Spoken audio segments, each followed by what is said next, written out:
CAM 35 is promoter, is very important. जब CAM 35 is promoter है और उसके बाद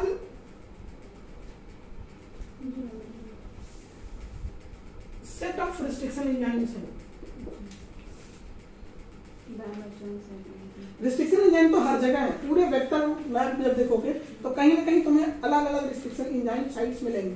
बिकॉज जैसे ही कोई भी रिस्ट्रिक्शन एंजाइम का, जैसे कि AAGCCT AGG होगा, ए थर्ड है आपको, ठीक है। तो जब इसको करोगे तो क्या होगा, AGGCT। पहले सही लिखा था आपने, आग कट सही लिखा था।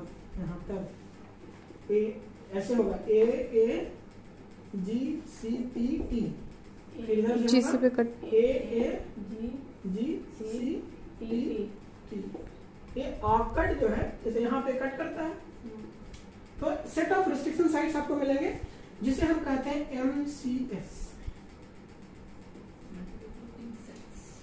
इसीलिए इसको मल्टीपल क्लोनिंग साइट कहते हैं। मल्टीपल क्लोनिंग साइट इसलिए कहते हैं बिकॉज यहाँ पे बहुत सारे साइट्स अवेलेबल होते हैं रिस्ट्रिक्शन एंजाइम के, जो कि आपको क्लोनिंग में मदद करते हैं। नाम से पता चल रहा है मल्टीपल क्लोनिंग साइट्स। साइट्स विच साइट्स? रिस्ट्रिक्शन एंजाइम साइट्स, ठीक। उसके बाद गैस हो सकता है, GFP हो सकता है, YFP हो सकता है, MCHERI हो सकता है। लॉट ऑफ ये क्या है, ये होता है bacterial selectable marker. Scorable marker vector में जैसे टैनोमाइसिन हो गया, ठीक है, हाइड्रोमाइसिन हो गया, these are selectable marker for bacteria. But GUS, GFP, YFP, MCHERI, ये सारे क्या हैं? These are scorable marker and also these are reporters. Score किया जा सके। Reporters, ठीक है।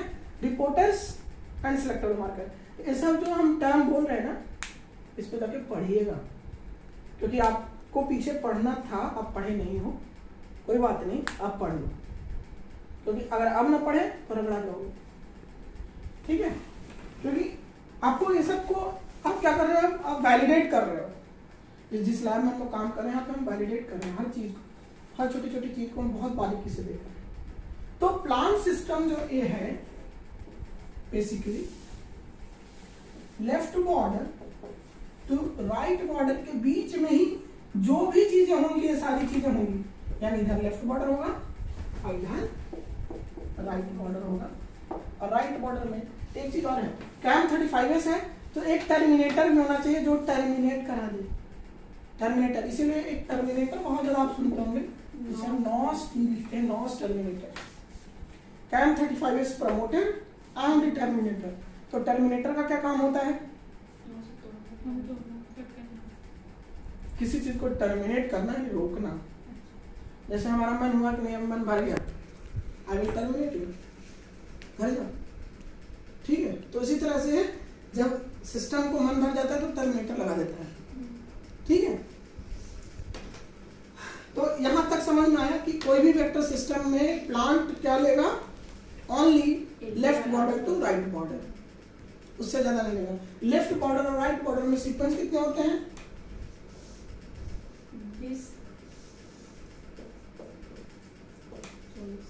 24 न्यूक्लियोटाइड्स, जो कि फिक्स होते हैं।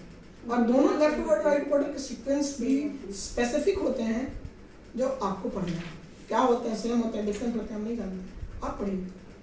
और कैसे लगते हैं सिस्टम में, कैसे रहते हैं, लेफ्ट बॉर्डर का ओरिएंटेशन कैसे है, राइट बॉर्डर का ओरिएंटेशन कैसे है, यानी ओरिएंटेशन बहुत मैटर करता है। अब एक बार थोड़ा सा रुको, गैस एंड देन इसके बाद आपको मिलेगा नॉस टर्मिनेटर। क्या मिलेगा आपको? नॉस टर्मिनेटर। नॉस टर्मिनेटर, फिर इधर भी आपको राइट बॉर्डर से पहले आपको और भी क्या क्या मिलेंगे?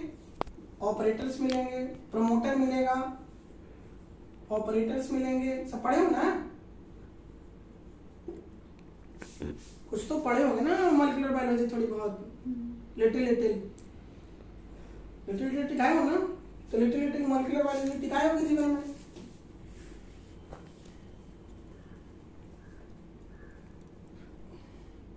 अगर नॉस टर्मिनेटर तो नॉस प्रमोटर भी होगा कहीं ना कहीं, तो ये सब होगा।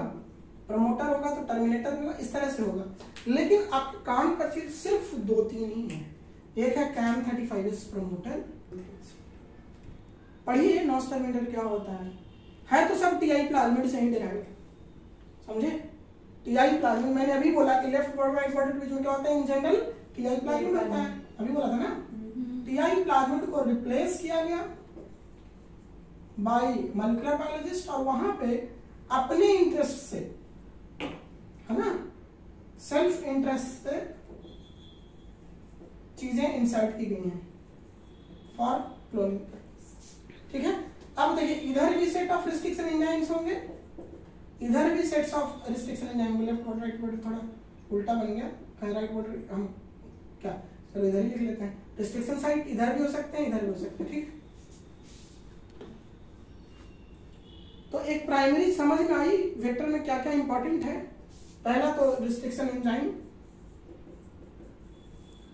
जिसे हम क्या कहते हैं? MCS कहते हैं, मल्टीपल क्लोनिंग साइट, जो कि फुल ऑफ रिस्ट्रिक्शन एंजाइम्स होंगे जो हमें मौका देंगे जिसके बेसिस पे क्लोन करें, ठीक? दूसरी बात, कैम 35S बहुत इंपॉर्टेंट है। Cam 35S NOS terminator. Cam 35 sir, जो वेक्टर स्पेसिफिक प्राइमर बनाते हैं वो इसी दोनों का होता है। कैम 35S को 35S क्यों कहते हैं? पढ़े हम कुछ सही बोल रही हो। राइबोसोम 35S का एस क्या होता है? सेडिमेंटेशन। गुड। 35 क्या होता है? CAM V35S promoter is a transcriptional promoter that comes from cauliflower mosaic virus. इसे 60-30 70-20 का होता है हम वैसे। अपना टाइम क्यों वेस्ट कर रहे हैं यार? छोड़ दे क्या यहीं पे? यस। क्या होगा? क्या होता है? क्योंकि वो 35 सेडिमेंटेशन यूनिट पे सेटल होता है। और तीसरा सबसे ज्यादा इंपॉर्टेंट पॉइंट है left border and right border of TI planet, because these all are TI planet. This is only applicable in agrobacterium. Cloning आप DH5 alpha में करो चाहे जहाँ भी करो, lastly if you want to do plant transformation you need to be agrobacterium strain. So that strain is very specific for specific plant species too. ठीक है? अब वो कौन सा strain किस में यूज करेंगे जब आप काम करने आएंगे मॉलिक्यूलर बायोलॉजी लैब में आएंगे तो वो डिसाइड करेंगे, ठीक है? एक लैब का अपना सेट प्रोटोकॉल होता है, एक लैब का अपना स्ट्रेन होता है, वही स्ट्रेन वो उसे डालते हैं। हो सकता है कि आप उसी जीन को किसी और जगह डाल के आए हों, हम किसी और स्ट्रेन में डलवाएं, लेकिन होगा वो एग्रोबैक्टीरियम में for sure. Okay, got it? Left border right border CaM 35S NOS terminator restriction enzymes. और क्या इंपॉर्टेंट है? मार्कर्स। पहला मार्कर्स लिखिए, उसमें फिर दोनों आ जाएंगे। मार्कर्स बैक्टीरिया के लिए क्या है वो अलग, प्लांट का क्या है वो अलग, ये दोनों होने चाहिए। तो बैक्टीरिया के लिए हो सकता है दोनों सेम हो, जैसे PBL1 में दोनों सेम है, बाहर भी कहना अंदर भी कहना। अंदर वाले को नियोमाइसिन लिखते हैं, तो नियोमाइसिन ऐसा करके NPT2 जो जीन है बेसिकली वो कैनामाइसिन को ही कोड करता है, ठीक है? तो घबराइएगा नहीं कि अंदर तो नियोमाइसिन निकल है, ठीक है? वो भी कैनामाइसिन ही है, ठीक है? सो बेसिकली और एक चीज और है, वेक्टर में एक ओरिजिन ऑफ रेप्लिकेशन बहुत जरूरी है बैक्टीरिया के लिए, कि बिना ओरिजिन ऑफ रेप्लिकेशन की रेप्लिकेशन होगा कैसे, प्लाज्मिड बढ़ेगा कैसे, ठीक है? सो बेसिक फंडा यही है और बैक्टीरियल आउटलाइन के बाद एक जो बहुत इंपॉर्टेंट पॉइंट है वो है रिपोर्टर। रिपोर्टर्स में क्या क्या आएगा? गस मिले, गस आरएफपी जीएफपी मिले, वाईएफपी मिले, ठीक है। रेड फ्लोरेसेंट प्रोटीन भी होता है, एम चेरी भी होता है जो पिंकी थोड़ी होती है। तो जो कलर आपको चाहिए उस तरह के बहुत तरह के वेक्टर सिस्टम में अलग अलग कलर दिखाए गए हैं। जो आप अपनी आंखों से देखना चाहें उठा लीजिए, चूज कीजिए, अपने वेक्टर सिस्टम को बनाइए। और कंपनी ये आपको काम नहीं देती है, वो ऑलरेडी फिक्स करती है। 1303 वेक्टर हमने लिया पिकैम्बिया, और इसमें 3 सीरीज है, 1301, 1302, 1301 में सिर्फ गस है, 1302 में सिर्फ जीएफपी है, और ये दोनों से मिला के 1303 को एडवांस बनाया गया, जिसमें एमजीएफपी, जीएफपी भी किस तरह का होता है, टाइप ऑफ जीएफपी पढ़ के आइए। और जापानी साइंटिस्ट का देन है कि जो जीएफपी आप लोग देखते हो, ठीक है। सो जीएफपी, एमजीएफपी और गस के बाद एमजीएफपी क्या है, फ्यूज्ड है। कुछ ऐसे वेक्टर होते हैं जिसमें लगे रहते हैं एनएलएस सीक्वेंस। हम आपको पढ़ा नहीं रहे हैं कि वेक्टर सिस्टम क्या होता है, एनएलएस। एनएलएस क्या होता है, जो न्यूक्लियस को टारगेट, एक कॉन्स्टिट्यूटिव प्रमोटर है। अब प्रमोटर के टाइप्स होते हैं, constitutive promoter, tissue specific promoter and बताओ minimal promoter, TATA box containing promoter, lot of things, lot of promoters are there, but in our case or in the vector case we are using 35S. 35S, why 35S? Because it is a constitutive promoter. What is constitutive promoter? If you will express this promoter, then your gene will express all over the system. But GUS यहाँ हटा देते हैं। क्यों गस हटाते हैं? Over expression line आप बना रहे हो तो उसमें प्रमोटर भी रहेगा, तो प्रमोटर का इफेक्ट क्या है, इसका क्या है, गस क्या उसको कर रहा है, गस भी तो करेगा। जीन के बगल में गस डाले हो, गस रहेगा तो गस का इम्पैक्ट भी तो पड़ेगा। तो ऐसे ओवर एक्सप्रेशन लाइन पे कंफ्यूजन हो जाएगा। सो हमारे जैसे साइंटिस्ट रहेगा तो फिर उड़ेगा कि गस का क्या इफेक्ट है और गस के बिना क्या इफेक्ट है, तो मैं फिर से कंस्ट्रक्ट बनाना पड़ेगा। So this is a big deal, ठीक है। तो हम ऐसे ही करते हैं कि यहाँ गस है या नहीं है, तो जो इफेक्ट आएगा हमारे जिन का ही आएगा ना भैया। इस जितना बना ले तो OX में क्या था, 35S प्रोमोटर के सामने आपने रख दिया अपना। आप देख लो वेक्टर सिस्टम को फिर से देखो, ये वेक्टर है, ठीक। वेक्टर में क्या था,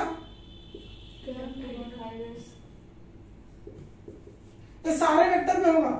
बाइनरी वेक्टर के ऐसे नहीं कि मैं एक वेक्टर के सारे वेक्टर के लिए सेम कहानी सेम। क्या 35S प्रोमोटर है। अब यहाँ पे भी रिस्ट्रिक्शन लाइन्स होंगे, यहाँ पे भी रिस्ट्रिक्शन लाइन होंगे।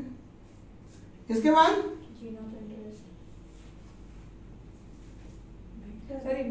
वेक्टर में क्या होगा, MCS तो चल ही रहा है, MCS तो है ही है, MCS दौड़ रहा है हर जगह। जहाँ रिस्ट्रिक्शन लाइन होगा MCS ही एक तरह से वहां क्लोन कर सकते हैं, बशर्ते कि वो हमारे फ्रेगमेंट को काट ना रहा हो, जीरो कटर हो, नॉन कटर हो। कैसे होता है नहीं होता है हमने बहुत अच्छे से समझाया है। अगर यहाँ पे भी शक है तो कल बात करेंगे, ठीक। सो MCS यहाँ पे भी। अब आपके पास क्या है, reporters like GUS, GFP, mCherry and so and so forth. बहुत सारी चीजें हो सकती हैं, ठीक। आपके ऊपर निर्भर करता है कि आप कौन सा वेक्टर सिस्टम यूज कर रहे हो।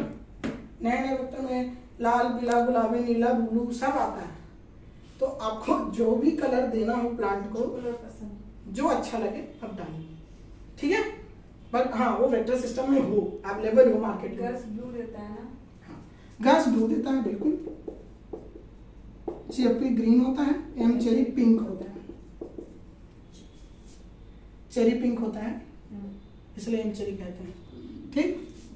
अब यहाँ पे आप प्रमोटर का अपने नेटिव प्रमोटर, देखो एक नया टर्म आ गया प्रमोटर में, नेटिव प्रमोटर को देखना चाहते हो, नेटिव प्रमोटर, तो कैम 35 इसको क्या करोगे, गुल कर दोगे।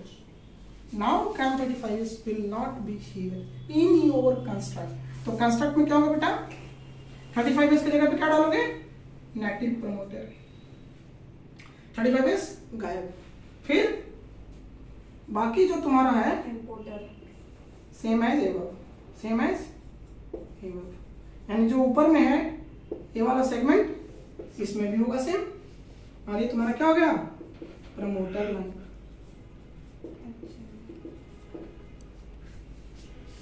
बना तो लिए, वेक्टर में कैम 35 है, सब प्रमोटर लाइन में नेटिव। लेकिन जब भी आप कोई कंस्ट्रक्ट बनाते हो सीक्वेंसिंग करना बहुत जरूरी है। तो सीक्वेंसिंग के लिए दो तरह के प्राइमर होते हैं, एक होता है वेक्टर स्पेसिफिक प्राइमर, तो क्या करोगे, अगर प्रमोटर क्लोन करोगे तो क्या करोगे, कैम 35 से लो सकते हो, नहीं, क्योंकि कैम 35 से हटा दिए, तब क्या लोगे, और क्या ले सकते हो, तो जीन का फॉरवर्ड अपने प्रमोटर का F2 प्राइमर उठा लो, F2 तो होगा ना, और इधर से नॉस टर्मिनेटर ले लो, अगर नॉस टर्मिनेटर हट गया तो कुछ और ले लो, यानी वेक्टर्स के कुछ फ्रेगमेंट्स के ले लो इधर से, और एक जीन का ले लो। इससे क्या पता चलेगा, हमेशा हम जब भी कॉलोनी पीसीआर लगाने के लिए बोलते हैं तो एक बहुत इंपॉर्टेंट पॉइंट कहते हैं, हमेशा वेक्टर स्पेसिफिक प्राइमर से नहीं लगाए, कैम नॉस से तो आप लगा लेते हो, लेकिन चेक करना अगर सही में चाहते हो, ओरिएंटेशन चेक करना हो, तो एक जीन का उठाओ, यानी एक अपना नेटिव प्राइमर उठाओ जो कि स्पेसिफिक टू योर फ्रैगमेंट हो, क्योंकि हम जीन स्पेसिफिक क्यों नहीं बोल रहे, क्योंकि प्रमोटर क्लोन कर रहे हो, तो प्रमोटर में जीन कहां से आएगा, ठीक है, तो प्रमोटर का अपना नेटिव जो फ्रैगमेंट होगा प्राइमर का F2 ले लो, तो वेक्टर का वेक्टर स्पेसिफिक रिवर्स प्राइमर, अगर मान लो तुम अपना फ्रैगमेंट का रिवर्स प्राइमर उठा रहे हो तो वेक्टर स्पेसिफिक फॉरवर्ड उठाओ, तो ऐसे चले जाओ, वेक्टर का तो ओरिएंटेशन क्लियर हो जाएगा। और ये CSR का बहुत ही इंपॉर्टेंट क्वेश्चन था जो 2020 में शायद पूछा है CSR ने, 2020 के पेपर उठाइए, C सेक्शन में 4 नंबर का क्वेश्चन था ओरिएंटेशन पे, तो ये बहुत इंपॉर्टेंट क्वेश्चन था जो कि डील हुआ। समझ में आया कैसे ओवर क्वेश्चन लाइन में आते हैं और कैसे प्रमोटर लाइन में होते हैं, बस खेल है, एक में वो हटा देंगे, एक में वो हटा देंगे, तो OX लाइन में क्या हटाएंगे, कैसे हटाएंगे, और प्रमोटर क्लोन करना है तो क्या हटा देंगे, प्रमोटर ही हटा देंगे, तो वहां पे क्या आ जाएगा, आपका नेटिव प्रमोटर आ जाएगा। और कैसे हटाएंगे, through restriction enzyme, restriction enzyme में वही सिलेक्ट करोगे जो कि नॉन कटर हो और वही हो जो वेक्टर सिस्टम में अवेलेबल हो। पता चला तुमने ऐसे रिस्ट्रिक्शन साइट उठा लिए जो कि वेक्टर में अवेलेबल है ना, तो क्लोन कहाँ करोगे, तो वेक्टर के रिस्ट्रिक्शन एंजाइम और आपके रिस्ट्रिक्शन एंजाइम फ्रैगमेंट में दोनों सेम होने चाहिए, और वो नॉन कटर होने चाहिए, फ्रैगमेंट को दूर, आपके टीम के फ्रैगमेंट को और तोड़ दीजिए, तो that shift about your promoting के फॉरवर्ड में तो इधर, रिवर्स में तो इधर, हम जीन टैगिंग भी कर सकते हैं जो आप एक हमने किया है। तो आप ये भी प्रेफरेंस है, एक एच टैग करना है, 2 एच टैग करना चाह रहे हो, 3 एच टैग करना चाह रहे हो, it's depends on you. So what you will do, you will add HA1 and HA2, यानी 24 प्लस 24 कितने हो जाएंगे, 48। अब जीन में 48 बेस पे तुमने एक्स्ट्रा ऐड किया, जो कि तुमने टैग लगाया, वो टैग क्या लगाया, 48 बेस पेयर का, हमारा मन है हम HA नहीं लगाए, हम फ्लैग टैग लगाएंगे, अब नहीं लगा सकते बिकॉज हमने फ्लैग टैग हो सकता है, मिड टैग हो सकता है, lot of tags are available in market, you can tag, but जो भी तुम लगाओ उसके अगेंस्ट एंटीबॉडी होना चाहिए। तो हमारे लैब में एंटीबॉडी HA के खिलाफ था, तो हमने HA टैग कर लिया। हमारे बगल वाले लैब में फ्लैग टैग है, हमेशा वो फ्लैग टैग करते हैं, जैसे ऋषि है जो भी हमारे लैब में वो यूज करते हैं फ्लैग टैग, मेक टैग। तो it's depends on me what I want to use, because availability of resources in your lab will decide the time, है ना। अब एंटीबॉडी मान लो कि किसी ने एक बार मंगाया तो बचेगा ही बचेगा, हर बार एंटीबॉडी तो कोई ऑर्डर करेगा नहीं, क्योंकि एंटीबॉडी बहुत कॉस्टली बनती है, ठीक है, इसलिए जो एक बार बन गई आप उसी से यूज करो। समझ में आया? टैग जीन टैग में भी इसी में हो गया, कहानी खत्म। तो ये जीन हो गया, एच टैग। उसके बाद आपका नॉस टर्मिनेटर होगा, ठीक है। अब इनकी कहानी उठा लेते हैं। इनके केस में क्या हुआ? इनके गुरुजी ने गस नहीं हटाया, गस को लगाए रखा। होगा कोई मकसद उनका अपना, कोई भी साइंटिस्ट बेवकूफ नहीं होता, अपना अपना मकसद होता है। अब हो सकता है कि एक लाइन में प्रमोटर भी बना ले, ठीक है। तो दिमाग लगाए ना गुरुजी कुछ, अरे इसी में जीन है, अब यहीं पे जाकर के प्रमोटर भी ऐड कर ले, तो जीन और प्रमोटर दोनों का इफेक्ट क्या है प्लांट पे, वी कैन डिसाइड। सो उनका क्या मकसद था, वो क्या करना चाहते हैं वो जाने, बट हमारा मतलब है अपने से। तो अगर हमें प्रमोटर कंट्रोल अगर जीन का OX लाइन बनाना है तो ये करेंगे, ठीक है। Stop it for